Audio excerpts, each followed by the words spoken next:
మేము జగిత్యాలకి Congress party senior నాయకులైన గౌరవ జీవన్ రెడ్డి గారిని మర్యాదపూర్వకంగా ఈరోజు జిల్లాలో రాష్ట్రంలోనే కాంగ్రెస్ పార్టీ పెద్ద దిక్కుగా ఉన్న జీవన్ రెడ్డి గారిని కలవటానికి నేను మరి అదేవిధంగా లక్ష్మణ్ కుమార్ గారు, ప్రభుత్వ విప్పు ఆది శ్రీనివాస్ గారు, ప్రభుత్వ విప్పు మా పెద్దపల్లి శాసనసభ్యులు విజయరమణారావు గారు, అదేవిధంగా మా రాష్ట్ర చైర్మన్ తయార్ సాబ్, మా మోహన్ గారు, సోదరులు నర్సింగ్ గారు అందరం కూడా రావటం జరిగింది. ఎప్పుడు కూడా రాష్ట్రంలో కాంగ్రెస్ పార్టీ అధికారంలో ఉన్నా లేకున్నా ఈరోజు కార్యకర్తల పక్షాన కాంగ్రెస్ పార్టీ నిలబెట్టాలని వారు చూపెట్టిన అనేక సందర్భాల్లో వారి బాటల్లో నడవడానికి మేమందరం కూడా ప్రయత్నం చేస్తూ ఉంటాం. ఈరోజు కాంగ్రెస్ పార్టీకి సంబంధించి అనేక సందర్భాల్లో కూడా వారు పెద్దలు జీవన్ రెడ్డి గారు శాసన మండలిలో గాని ఈనాడు ఈ జిల్లాకు సంబంధించి గాని రాష్ట్రంలో గత 10 సంవత్సరాలు పూర్తి స్థాయిలో ప్రజల పక్షాన్ని నిలబడ్డ వ్యక్తి. మొన్న పార్లమెంట్లో కూడా చాలా కాంగ్రెస్ పార్టీ పక్షాన మరి ఆ సీట్లో పార్టీ నిర్ణయం చేసి నిలబెట్టాలని ఆలోచన చేసినప్పుడు పార్టీ ఆదేశానుసారం ఆనాడు 2007లో 2008లో పార్లమెంటు స్థానానికి కఠినమైన పరిస్థితుల్లో సమయంలో కాంగ్రెస్ పార్టీ పక్షాన పార్లమెంటు సభ్యులుగా నిలబడ్డారు.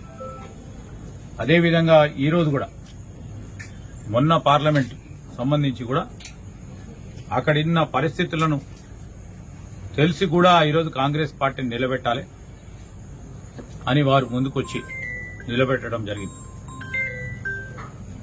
మరి ఈ సందర్భంలో కూడా వారిని మేమందరం కూడా మరి నిన్న జరిగిన సంఘటన విషయంలో పెద్దలు జీవన్ రెడ్డి గారు మనస్తాపానికి గురైనారని మాకు తెలియగానే మేమందరం కూడా వచ్చి మీరు తప్పకుండా కాంగ్రెస్ పార్టీ పక్షాన రాబోయే కాలంలో కూడా పార్టీకి పెద్ద దిక్కుగా ఉండాలని ఈ విషయం అంతా కూడా కార్యకర్తలు అనేక మంది వారి మనోభావాలను వారి పడ్డ కష్టాలని తప్పకుండా మా కాంగ్రెస్ పార్టీ అధిష్టానానికి ఈరోజు మరొకసారి ముఖ్యమంత్రి గారికి, మా ఇన్ఛార్జ్ అయిన దీపాదాస్ మున్షి గారికి, కేసీ వేణుగోపాల్ గారికి, మరి అఖిల భారత కాంగ్రెస్ పార్టీ అధ్యక్షుడు ఖర్గే గారి ముందట ఇక్కడున్న మా కార్యకర్తల నాయకులందరి మనోవేదన తప్పకుండా తెలియజేయడం జరుగుతుంది. మరి ఈ కాంగ్రెస్ పార్టీకి సంబంధించిన ప్రత్యేకంగా జగిత్యాల్ కాంగ్రెస్ పార్టీ నాయకులు, కార్యకర్తలు చాలా కష్టపడి ఈరోజు ఇక్కడ పెద్దలు జీవన్ రెడ్డి గారి నాయకత్వంలో పార్టీని నిలబెట్టిన తరుణంలో వారు అధైర్యపడొద్దని నేను ఈరోజు పార్టీ పక్షాన కోరుతా ఉన్నాం. తప్పకుండా వారికి న్యాయం చేసే బాధ్యతలో తప్పకుండా చేసే ప్రయత్నం చేస్తామని ఈ సందర్భముగా తెలియజేస్తా ఉన్నాం. హామీ ఇవ్వడాన్ని పెద్ద ఆయన పెద్ద దిక్కు. అసలైన తొలి వెలుగు. ఫాలో వాట్సాప్ @తొలి వెలుగు official.